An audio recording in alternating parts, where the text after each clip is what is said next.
ورزشگر شناخته MMA از بدخشان چهارشنبه که در پایان ماه دکامبر سال 2021 از روسیه به دوشنبه استرداد شد، ماه سال 2022 با اتهام دعوت به سرنگون کردن ساخت کنستیتوسیونی به 8 سال و 6 ماه زندان محکوم شد و در محبس نظامش سنگین شهر خوجند هدای حکم میکرد. باز به دوشنبه آورده شده است و فعلا در بازداشتگاه رقم 1 نگاه داشته می شود. ژورنالیست انورا سرکارова که اساساً رویدادهای بدخشان را پیگیری میکند خبر داد که چهارشنبه را برای ادامه ادای حکمش به زندان پوشیده گذرانیدند، ولی یک منبع پایگاه خبری بامداد روز 12 اکتبر سال 2022 گفت که چهارشنبه را برای بازپرسی همچون شاهد در پرونده زادگان دیگر بدخشان از جمله رهبران دیاسپورای بدخشانی‌های روسیه آرز و رمزی وزیربکوف از خوجند به دوشنبه آوردند. شاید تا انجام مرافعه دادگاهی زادگان دیگر بدخشان در سزا بماند. بعداً برای ادامه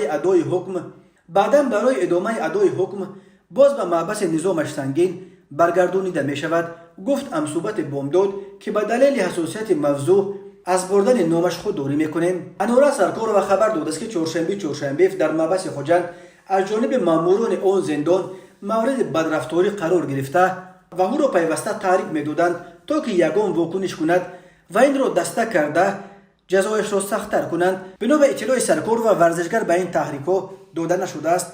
در همین حال سبزه تنیبکووا مادر چهارشنبه روز 12 اکتبر به تصدیق خبر به دوشنبه انتقال دادن پسرش به رادیو آزادی گفته است که او را هنوز نتوانستند در اینجا ببینند.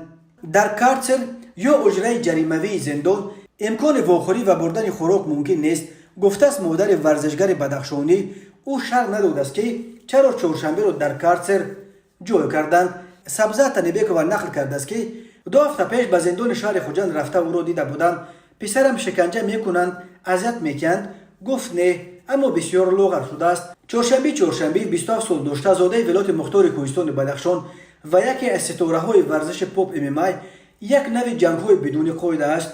او سالهای آخر در روسیه زندگی و هنرنمایی میکرد.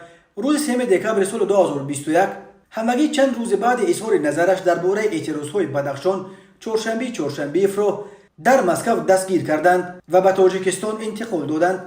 دادگاه ناحیه اسماعیل سامانی روز 13 ماه چهارشنبه را با جرم دعوت به سرنگون کردن ساخت کنستیتوسیونی به 8 سال و 6 ماه زندان محکوم کرد.